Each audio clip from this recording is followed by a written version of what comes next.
What's up, guys and gals? Welcome back to the Nerd Castle. Today in the world of indie games, we're going to be taking a look at an MMORPG. This is actually kind of outside my wheelhouse. This is not something I typically do, and I'll explain why. When it comes to online games, covering them can be very, very difficult because with a lot of these games, the information hasn't been collected about them yet. If it's not on a wiki or if it's a smaller game that not a lot of people are playing, it's very, very easy to give out wrong information and spend my entire afternoon sort of like Googling things and going through forum crawls and things of that nature trying to figure out what's going on. But in the case of Pantheon Rise of the Fallen, I actually had the chance to talk to Brad McQuaid about this game. Oh, I don't know, probably 2016 or 2017. He was demoing this game at TwitchCon, I think? Yeah, I think he was demoing the game at TwitchCon, possibly down in Los Angeles, but it's hard for me to remember.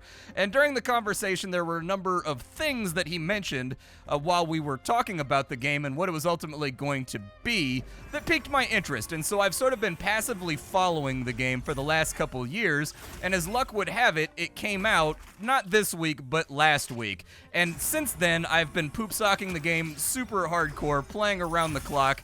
I found it to be really enjoyable and sort of an old school throwback to what MMORPGs were like when I was in high school.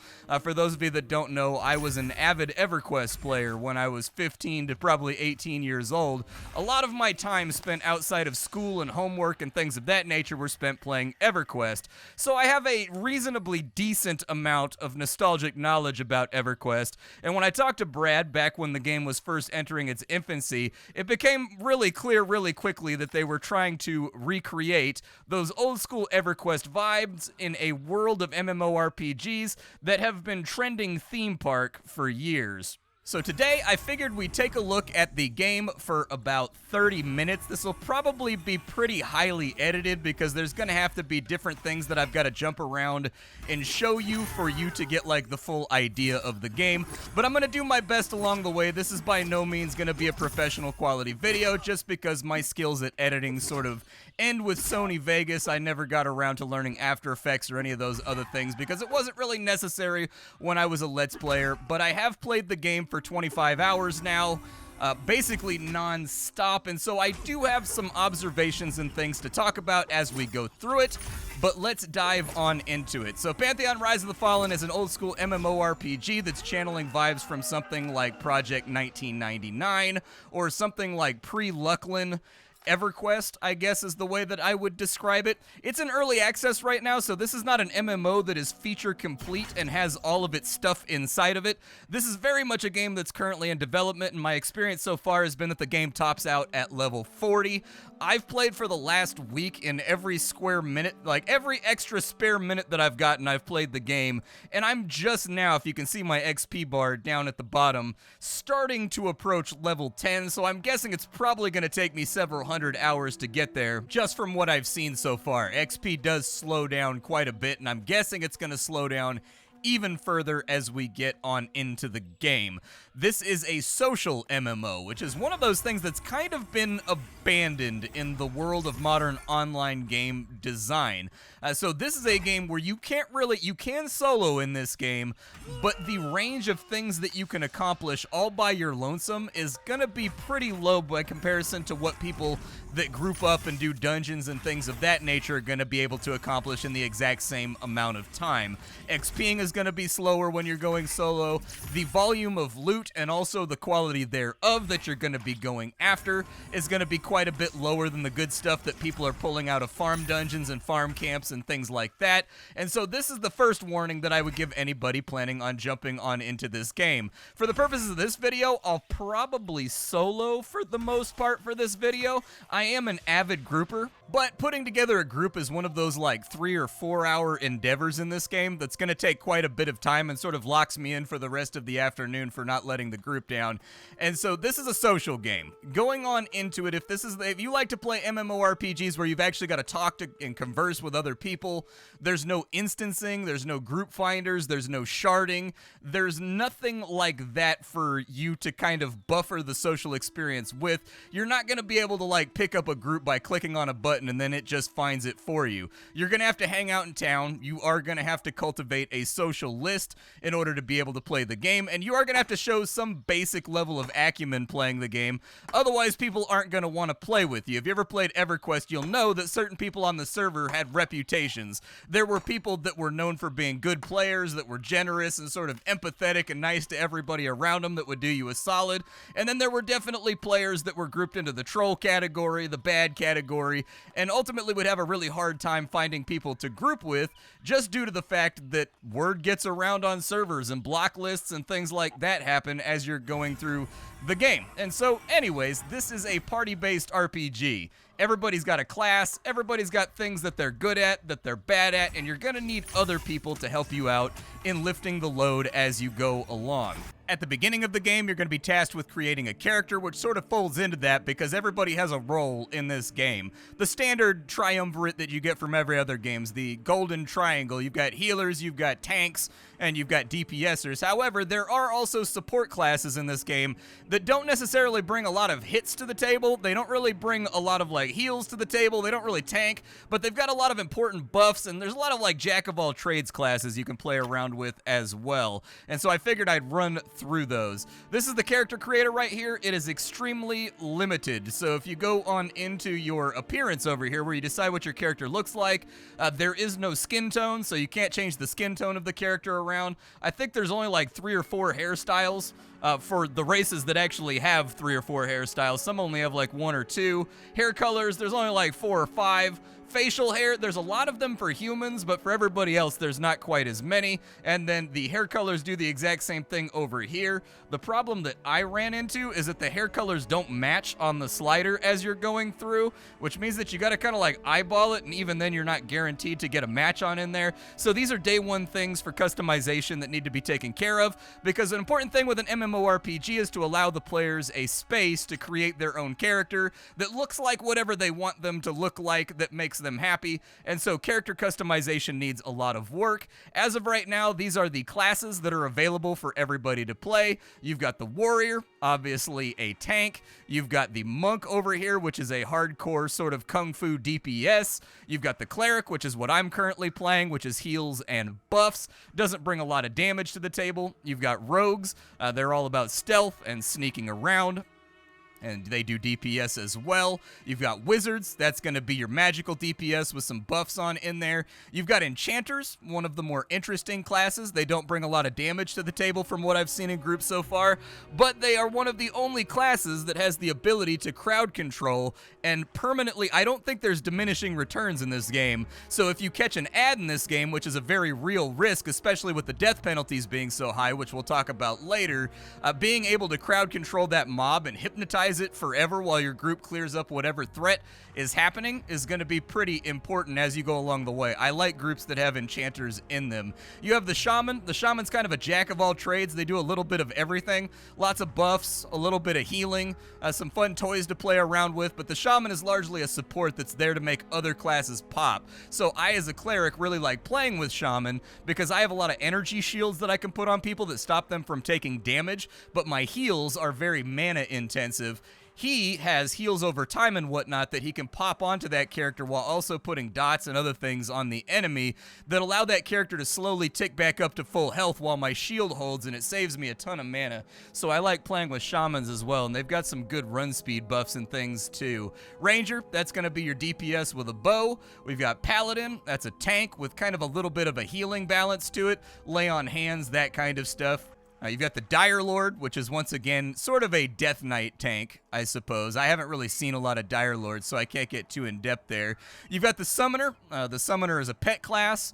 The Summoner also has an important ability that allows them to summon the dead body of a player, because you have to recover your body in this game. When you die, you lose XP and you drop all your stuff on the ground except for the stuff that's equipped on you. And so sometimes you die in a bad spot that you're not going to be able to get back to. Finding a summoner and paying them $5 so that they'll summon your body tends to be one of those things that everybody's going to have to do at some point to save themselves a corpse run after a group explodes after a wipe. Necromancer, that's going to give you another pet class that plays around with skeletons, and I think they can actually equip the skeletons and whatnot too. I've seen people looking for weapons for the Necromancer, but that's the breadth of classes you can play at the moment. You've also got the standard fare, I guess, fantasy races out here. You've got human, elf, halfling, ogre, dwarf, and dark mirror, which is kind of like merfolk. Everybody has different starting stats, and so certain classes are going to be predisposed to being played by certain races, but the difference is going to be like the amount of mana you have, which I guess will be important for rating and whatnot later on. But you do get to assign your stats, then you get stats from gear, but you should be able to even it on out. If you're like me, just play what you want to play. I went with a dwarf cleric. And so I do think they have a number of good things here, and if you've played EverQuest, a lot of these are going to be recognizable to you in their capabilities and the things that they can accomplish inside of the game. If you've played EverQuest, just go with your gut, and you'll kind of know what all these classes do, and it should be pretty easy to pick one up. Once you've got your character created, it'll drop you on into the game world somewhere. I think it's based on your race, but I haven't played around with it. It may also be based on your class where you start in. You'll start in next to your class trainer, at least in the case of my character. This is the only one that I've played so far. I started out right next to the temple, which is where the clerics and the paladins and everything else are at. And this game is kind of interesting in the regard that when you arrive here, it's going to seem very, very aimless. You're not going to know exactly what to do, and that's by design. Old school MMORPGs preferred to be sandboxes where you kind of had to make your own fun and figure things out. They also tended to focus a little bit more on immersion than modern games do. So, for example, in this game, there will be no quest markers. If you want to find out whether or not an NPC has a quest, you got to walk up and you got to click on them and you got to see what they say. If you listen to other players inside the general channel, sometimes they'll mention certain names and whatnot. That'll lead you along as well. All of these houses can be opened, and there's also NPCs inside of them. And so somewhat mechanically, when I first spawned in, I went to every single house, every single NPC, talked to every single one of them, and got a big docket of quests to start out with, things to play around with. But be forewarned, quests in this game are kind of like catalysts. They don't really pay that well. They don't really give you that cool of stuff about 90% of the time. A lot of the early game ones are focused very heavily on tutorialization and getting you into the swing of the game and just understanding the core fundamental systems. And then the big thing that I would say to do after you find a couple quests to do in town is to go out and find the thing that you need to do for the quest, because it's not really going to tell you. This game doesn't even give you directions a lot of the time to the quests. It'll just be like, I need this certain thing from this certain mob, and you have to have explored the map enough in order to know where that's at. And so my suggestion is make your own fun here, and once you have quests, wander around a lot. The early game, there's not a whole lot of mobs that are blatantly hostile when you first start out. Most of them are pretty passive. Explore. There's a lot of things to find inside the map of this game, and because there is no in-game map, you have to memorize the map just like you had to in old RPGs, and that metagame knowledge is going to make your life a lot easier as you work your way through quest prompts and things of that nature, because when you pick up further on quests, you'll be like, oh, I knew where that is. I was exploring earlier and I saw those over there. I know how to get this done more quickly now, and you'll be able to answer people's questions and whatnot in the chat. Once again, a social game by comparison to a lot of the online games that are out as of right now. However, while you're exploring, you may find some other things that'll raise an eyebrow. So, for example, while you're dealing with vendors and whatnot, you're going to have to learn hotkeys to sell your various objects. You got to hold down Alt and then right-click things to sell them. And then from there, I found most of the UI for this game to be functional and nothing more. So there is a considerable delay when moving objects around and kind of fiddling with things inside your inventory that I think may rub some people the wrong way. So for example, when I sell this stuff, there's like a half-second delay before I get my money and before it makes the sound. When you hit the I key, for example, to open up your inventory, it does not open up all of your bags. You've got to have a separate hotkey for that, the O key, which opens up all of your backpacks other than your main inventory space over here. And so my general opinion about the UI as it stands right now is that it's clunky and outdated. And I know that they did it that way specifically to pay homage to the games that inspired this one. But there's a lot of quality of life work to be done with this title when it comes to the UI and character interactions with vendors and trading and other characters, especially considering the fact that everything in this game is player crafted. If you want to get a weapon, dollars to donuts, you either have to get it to drop inside of a dungeon, which is a RNG crapshoot. Like, I think I've done about 6 hours of crawling through the Goblin dungeon now, and I think 2 or 3 things have dropped from my class in that time, so that's not going to be a way that you can consistently get things to drop, and so you're going to find yourself buying stuff from other players a lot of the time.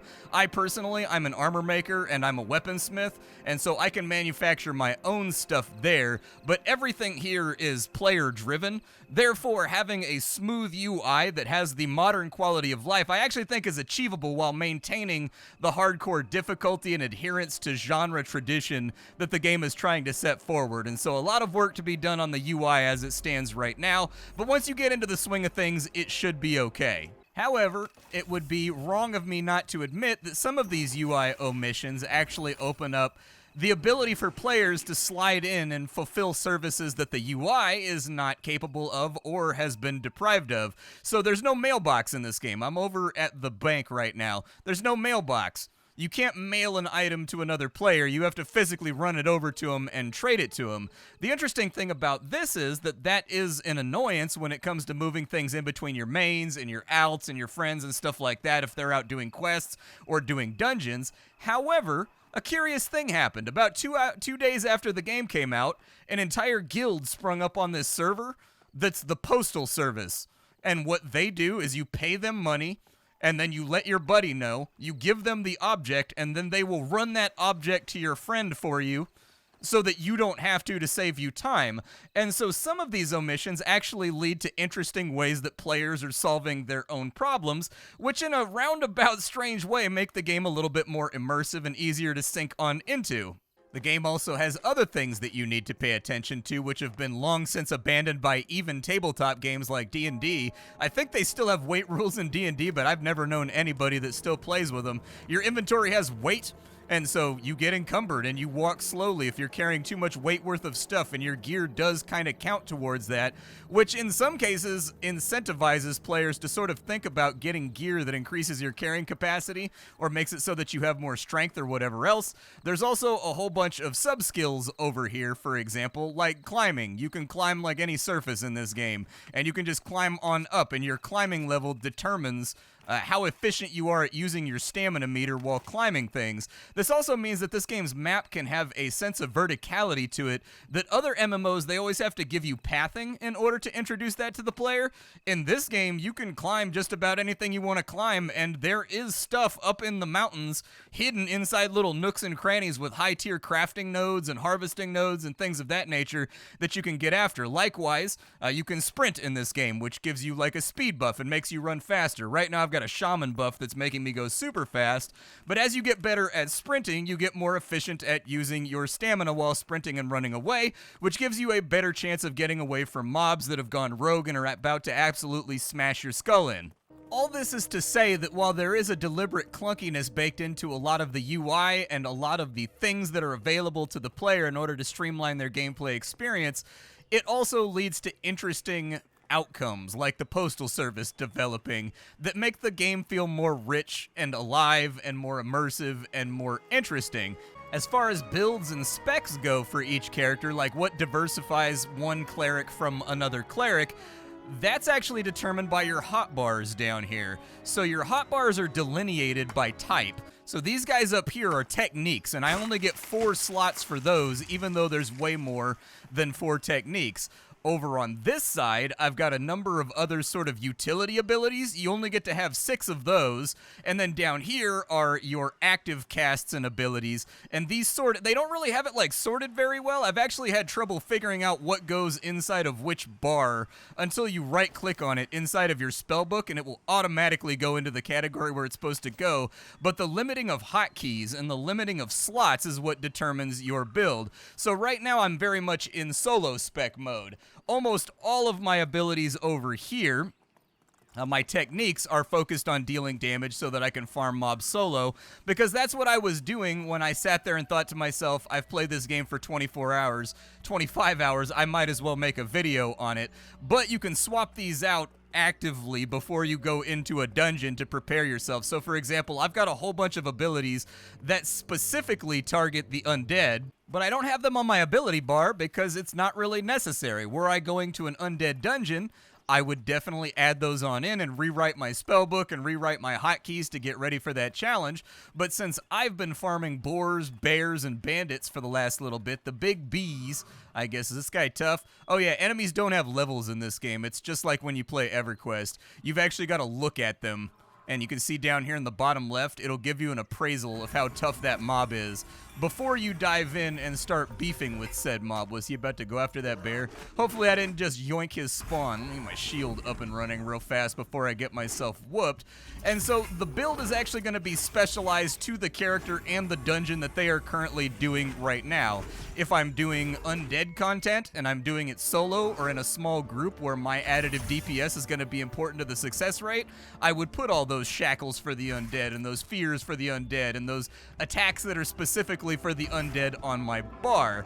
Were I going inside something like a goblin dungeon, those are now all completely and totally useless, so I'm going to reconfigure everything just to get raw generalized damage against everything, maybe some shields, a couple of buff abilities to keep myself strong, and so there's not really going to be a spec in this game so much as there is you sort of intelligently tailoring your ability bar for whatever challenge you're going to be going up to and against, I guess. On top of that, there's also the mastery system, which, like, all of the UI elements of it have been added on in. And so the basic way that it works is, if you've ever seen a game with alternate advancement before, when you're getting XP towards your main level, you're also generating XP on a bar that's a little bit hidden on your character sheet called the mastery bar.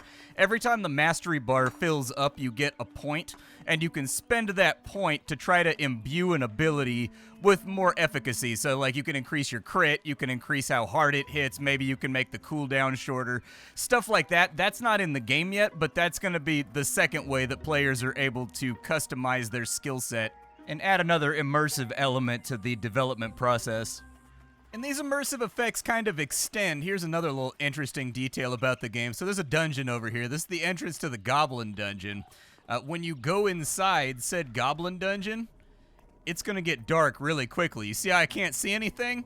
This is an old school RPG. Someone in your party, to fix that, either has to have like light magic that gives you like an aura, or somebody needs to sacrifice their offhand so that they can carry a torch so that the party can see, so that you're not blind while you're down in the dungeon. And so all in all, a really curious title that's got a lot of interesting ideas rattling around, both that come from the antiquity of old games like Ultima and EverQuest and Asheron's Call, Dark Age of Camelot, but also incorporating ideas from actual tabletop games where your party needs to prepare to go down into a dungeon by having the adventuring equipment available in order to make those things happen. Like, there may be a climbing wall inside of the dungeon, for example, that your characters are going to have trouble getting up to the top of. Well, in that case, before you go down into the dungeon, you got to have everybody in the party have climbing claws and like leveled up climbing and things of that nature in order to get to the area to farm that you want to get after.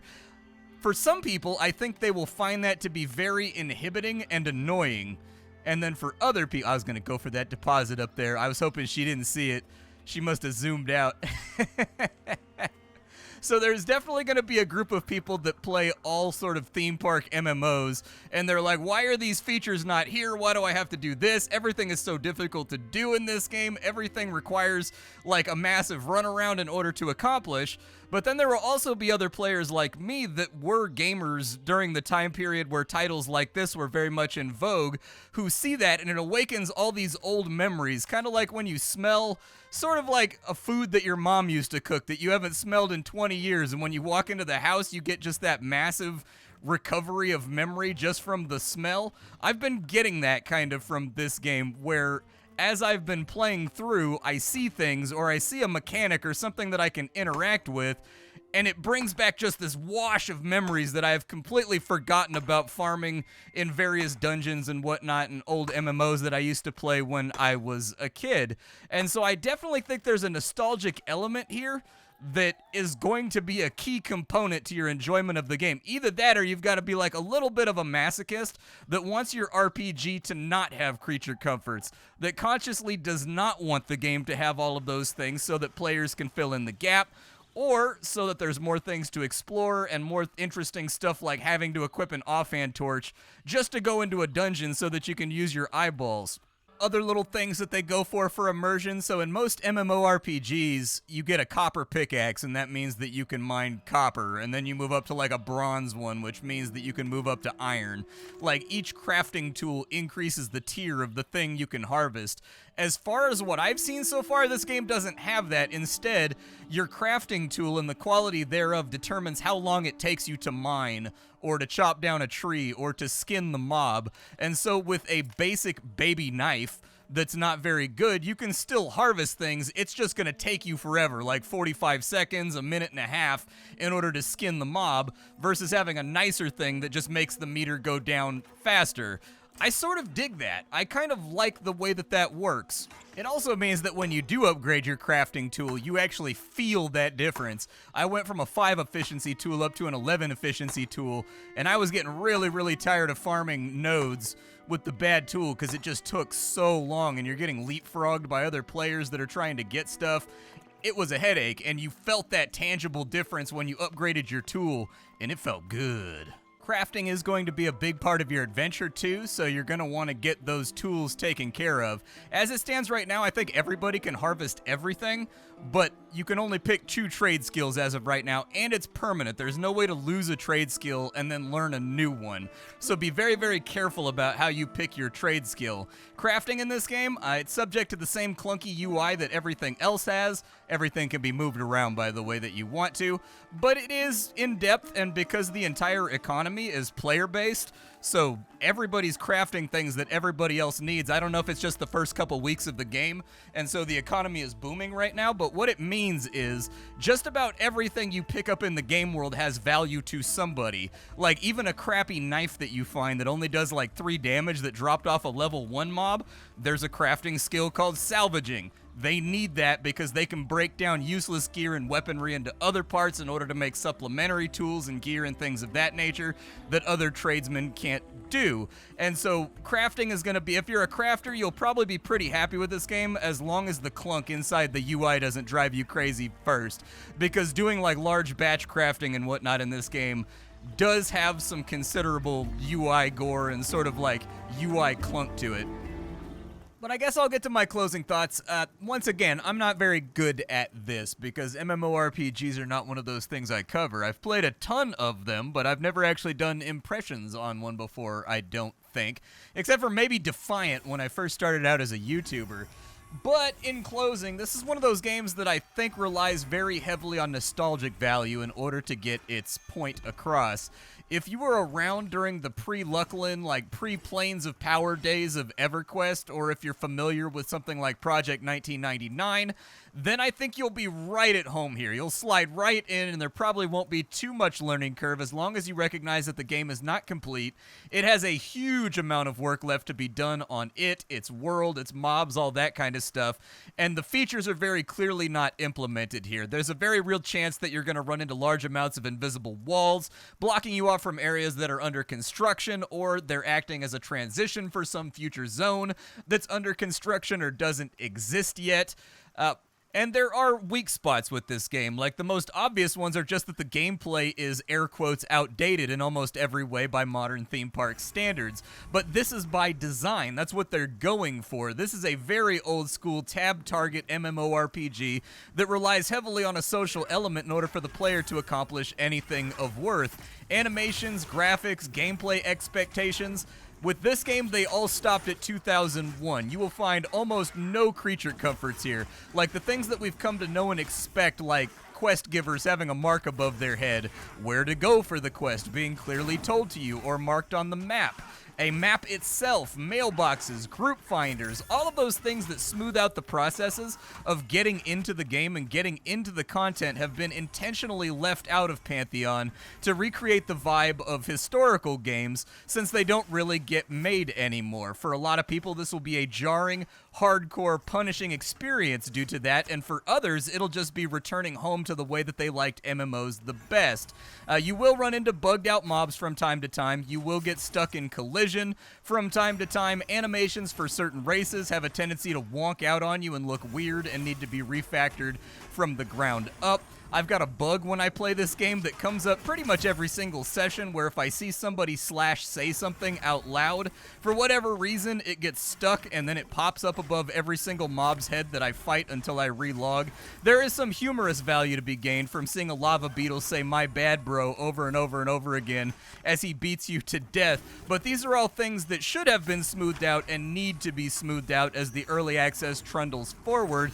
But I am pleasantly surprised to say that I haven't really had any problems with any of the other core systems. Things like banking, questing, crafting, climbing, swimming, trading, adding people to your friends list, aggro tables, all of those things are working perfectly fine, and the servers have been humming along flawlessly, even under a really heavy Friday night load where it says that the servers are full, so that's all kind of encouraging there. Character appearance customization is once again a very, very weak point for this game. It needs to go up by 3 or 4 times the amount of customization they have as of right now, just because 2 or 3 hairstyles for each race, 2 or 3 colors for each race, leaving that there is unacceptable for a game where the player is supposed to be creating a version of themselves that they want to see in the game, and so they need to get that taken care of, like, ASAP would be my guess. There's also little irritants around that you'll run into. An example would be, like, if you go to your class trainer to buy abilities when you level up, the abilities on your class vendor are not sorted by level, which means you gotta like mouse through them to figure out what things you unlocked and what things you're getting after. And in general, I found the UI in this game to just not feel very snappy or responsive. And since you're gonna spend a lot of time hovering through menus in a game like this, you want them to be snappy, you want them to be responsive, you want them to feel good and sound good and have those effects that make them sink the player on into the game. If you're an antisocial or time-deprived person, this may also be a game to skip for you. Everything requires other players in this game, which means that it's fertile territory for making new long-term online friendships, but the downside to that is that if you don't have at least 3 or 4 hours to play, you may not accomplish a ton other than, like, crafting, harvesting, running around farming mobs for a little bit. As an example, putting together a group for a dungeon in this game will probably take between 5 and 20 minutes of LFGing while the servers are full of players. And then everybody's got to walk to the dungeon once you've got everybody all grouped up, because there's no fast travel or beacons or summoning or anything else like that that I've seen so far. So by the time your party forms up at the mouth of a challenge, it's not uncommon for 30 minutes to an hour have gone by before you even pull the first mob. From there, XP and gearing in the dungeon takes time. It just does. This is a game that wants you to earn that next level up, and so just to hit level 10 took me 25 hours of gameplay, although a lot of that was crafting and exploring as well. That commitment may not be for some people, is my point here. Like, even little things like getting your mana back after a series of mob pulls can take a solid minute or two just due to how slow the meter fills up while you're resting outside of combat. It's old school in that regard. Abilities for the characters and the classes are good. I like them, actually. They're varied. They have utility, things like summoners being able to summon your body and shamans being able to make you run faster for an hour. My cleric boosts up your HP by 20%. Everything feels meaningful in this game with the abilities that I've unlocked so far, and everybody in a party brings something to the table that you need to adapt to depending on your party composition. I also like the way that you can't equip everything. You can't just spawn new bars to put your abilities on. You're sort of Guild Wars limited to what you can bring with you without having to rewrite your spell book in between pulls or something like that. And I like that, actually. It makes you get intimate with your spell book, and it kind of forces you to learn what things you have and which are best for a given situation, set of mobs, or types of enemies, since you can't bring it all. If you're looking for lore or narrative, I haven't run into it yet. Quest prompts are mostly simple along the lines of like, I'm hungry, go get me boar meat. There's a construction project in town, go get me some maple logs. They won't really give you any context to like why we're building up the town or why the town needs to be rebuilt. They're not going to tell you why the town is low on food and what forces conspired to make it so many people in town don't have access to the things they need in order to cook simple meals and whatnot. As it stands right now, there's not a lot of world building to be found during my time in game. I wasn't really like looking for it, but I've done a lot of quests and things, and none of them have pointed me towards anything greater happening on the world map to give context to what's transpiring. I don't even know why my dwarf is blue. I'm going to be honest with you. Dwarves can only be blue in this game. I don't know why. My dwarf is blue, more power to him. So if you're looking for a storyline to follow or a greater world-spanning narrative to get you into the swing of things, it's more of a sandbox than that. It's not really going to give you a lot of prompting. Crafting was good here. I liked the way that worked, aside from the fact that crafting is pretty clunky as it stands right now. But the actual construction and mechanics of crafting themselves were pretty satisfying. They are farming heavy. You are going to either be buying materials or farming materials a lot in order to move up the tiers. But I think that crafters will be happy with this game, especially considering that A, everybody is bartering and trading for everything in this game because the best stuff is either dungeon dropped or player made. And there's a reason to explore the world because finding chests and killing certain mobs inside of dungeons or rare spawns can give you recipes that you find in chests and things like that, which are very valuable in a lot of cases. And so people are crafting and flipping recipes like nuts right now on the economy to get access to the best gear for each tier of player. Group content is also enjoyable if you liked EverQuest group content, where you're like sitting in a spot, pulling mobs, farming them down, and then just kind of chatting with each other while you do it. There have been multiple elite farming spots and dungeons throughout the starter map that I'm still on all these hours later. The dungeons are not instanced. They exist in the game world, which means there's no loading screens or anything. You will go down into the dungeon and you will frequently run into other groups down in there just farming away and waiting on boss spawns. In a dungeon, for example, the Goblin dungeon that I'm familiar with goes on basically forever. It's a really deep dungeon.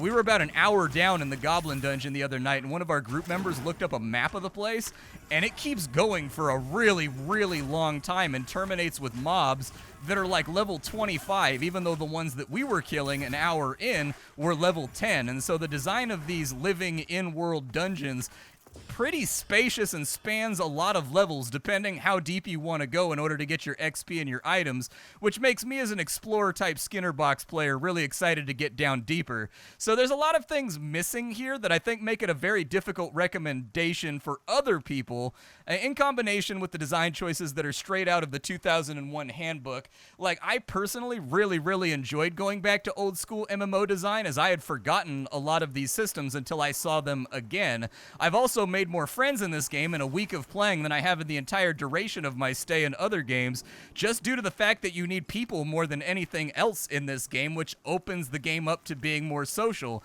People are not disposable in this game. If you act like an asshole, you're going to get blacklisted. Like, you can't just run around doing whatever you want ninja looting, otherwise people won't group with you because there is no instancing. There is no cross-server group finder so that you can just quickly hide the things that you've done to other people.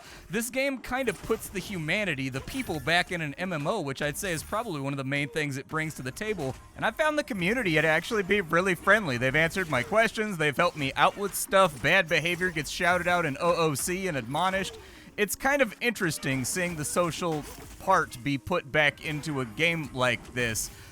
But I think people that don't have that nostalgic anchoring to the history of games, and they don't see this as something familiar, they may likely find it to be a hodgepodge of old clunky design decisions that will alienate them when forced up against, you know, the fully cinematic, story-driven AAA MMORPGs that have been dominating the scene for the last 15 to 20 years. But I think there's a very good opportunity here to capture a very specific niche of audience from another time that are mostly homeless nowadays. Like, they play the MMORPGs that are modern because they like MMORPGs, but it's not for them. They wish things would go back to the way things were when they were more social. That type of player is really, really being targeted here. Like, I, as an old grognard EQ player, tried the game out and had a great time with it, but I had a wealth of historical and mechanical knowledge in the back of my brain from 20 years ago that made it all instantly recognizable and easier to figure out. For somebody that doesn't have that and they've only played streamlined theme park MMOs, this game's probably going to be pretty disorienting, and so really it comes down to what camp you're in. If you're an elder MMO player that started out with MUDs like me and you liked how things were pre-WoW and found the streamlining of the genre to be a bad thing, there's a lot of things to enjoy in this game as long as you can ignore the clunkiness, occasionally buggy and time-consuming teething pains of a clearly underfunded work of passion. But if you want a more guided experience with a lot of creature comforts, it may be difficult to get into. It's not going to hold your hand, tutorialize, or teach you really anything about itself other than the early tutorial pop-ups that you get in the first few levels of the game. And I didn't find those to be that useful aside from teaching me the keybinds. This makes a wall that you kind of have to want to punch through if you don't have that pre-existing knowledge from ancient games. Nostalgia got me through that tough period. Now I'm having a great time, but my first couple hours were like, sheesh, why am I doing this to myself? Before I remembered the silver linings that a lot of these annoyances also make room for, like the Postal Service Guild. So while I can't recommend the game right now just due to the incredibly targeted niche that it's going after, I am having fun. I'm having a great time reliving the glory years of high school EverQuest, but this is very much not going to be a game for everybody. If you're like me and you think stuff like group finders and cross-server sort of integration ruined MMOs and made human beings disposable and made it so there's no consequences for your actions when ninja looting and whatnot, this will be a game that is probably something that you're interesting to play. So my recommendation for this game, as you may have guessed, kind of hinges upon whether or not you're an OG when it comes to MMOs. I'm having a great time. I'm reliving the glory years of high school EverQuest, but not everybody has that point of reference, as I've mentioned many, many times in the video. But I feel like this game is a return to when I liked MMOs the best, when there were no group finders, where there was no cross-server integration, where there was consequences for the things you do socially and also gameplay-wise, where learning to craft a new item or get to a new tier or level of dungeon gives you a sense of accomplishment just because of the time that it took to get there and all the different parts and pieces and friends that were required in that construction. If that sort of punishing, old-school, immersive, clunky, lose XP, drop your gear social experience sounds like your jam, I think you can kill a lot of hours in this game. It's fun. But if you're looking for a game that'll let you get something done in 20 minutes with no social commitment and a high level of polish, this is not that game, and you may want to wait a while before you decide to dive on in. But I personally have been having a good time with it. I don't know if I did a good job today. Hopefully this little video helped you decide whether or not this is a game for you. I like it, but I've introduced a friend or two to it, and they were kind of like shrug. The only other friend that got really into it was a buddy of mine from Final Fantasy XI, which is very much what this game is also like. EverQuest, Final Fantasy XI, Lineage, all those old school games. If you have an experience back there and you want to go back to it, sure, absolutely. But that's the one friend that made it, and so that's what I'll leave you with. I'll see y'all later. Thanks for stopping on in. This is Pantheon Rise of the Fallen and some of my initial impressions about the game and the things I liked and I didn't like. I'll catch y'all later. Bye, folks.